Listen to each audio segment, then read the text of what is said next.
Hebrew, Jew, Israelite. Three words often used as if they mean the same thing, but they don't. Each word is a doorway into centuries of history, faith, exile, and survival. To confuse them is to flatten a story that was never simple. To understand them is to see the Bible with new eyes, to grasp identity in sharper focus, and to feel the weight of history that still shapes our world today. So let's slow down, peel back the layers, and ask, what's the difference, and why does it matter? Hebrew, the beginning.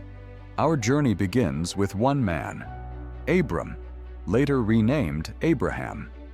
Genesis 14:13 introduces him as Abram the Hebrew. The Hebrew word is ivri, from avar, meaning to cross over. Abraham literally crossed the Euphrates River, leaving behind Mesopotamia, carrying only a promise from God.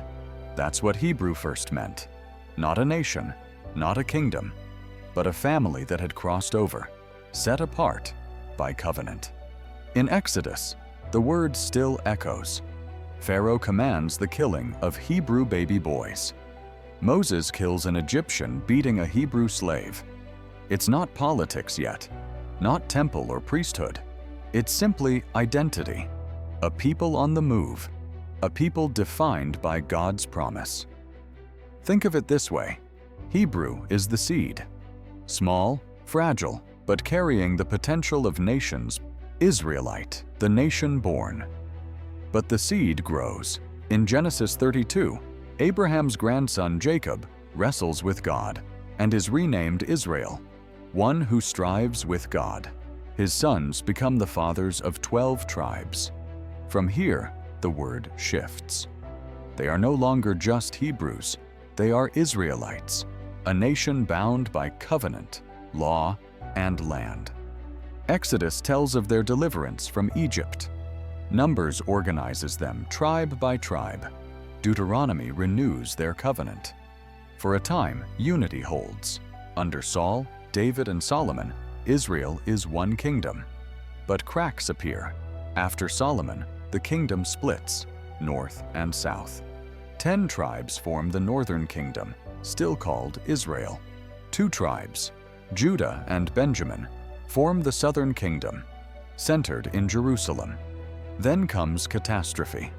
In 722 BC, Assyria scatters the northern tribes.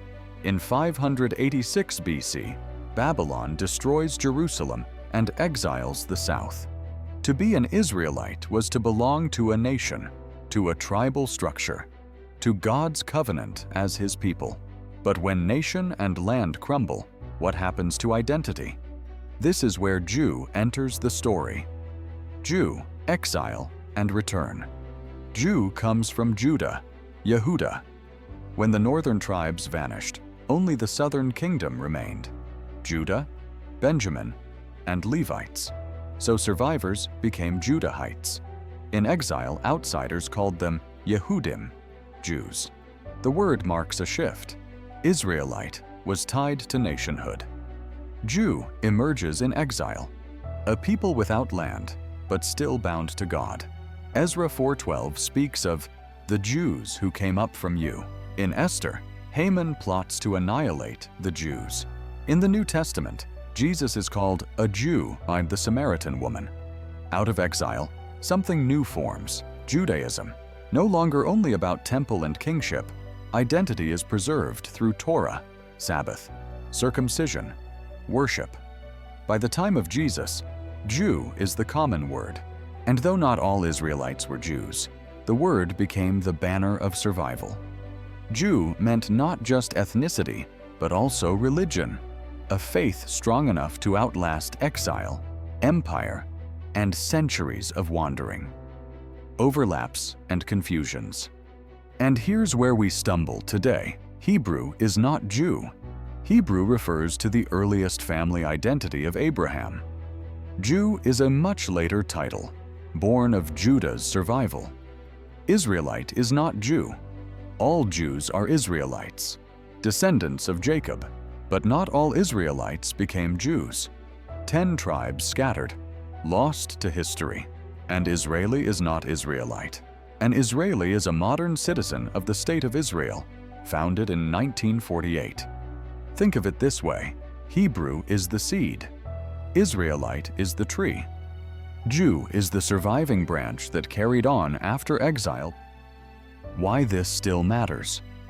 So why does this matter? Because words carry weight. Romans 9 reminds us, not all who are descended from Israel belong to Israel. Galatians 3:7 says, those of faith are sons of Abraham. Across history, groups from Ethiopia to America have claimed ties to Israelite heritage. Some emphasize ancestry, others emphasize faith. Today, Jewish identity blends religion, culture, and lineage. Hebrew survives mostly in language. Hebrew Bible, Hebrew tongue. Israelite appears in scholarship, theology, and some communities reclaiming heritage. When we blur them, we risk misunderstanding both scripture and history. But when we honor the distinctions, the story sharpens. The Bible opens wider. Faith deepens. So let's bring it home. Hebrew, Abraham's family who crossed over. Israelite, Jacob's descendants, the covenant nation. Jew, the tribe of Judah, carried into exile, refined into faith. 3 words, 1 story, of promise, struggle, survival. Which word resonates with you most? Hebrew, Israelite, or Jew? Leave your thoughts below. Thank you for watching. If this journey opened new doors for you, like, share, and subscribe.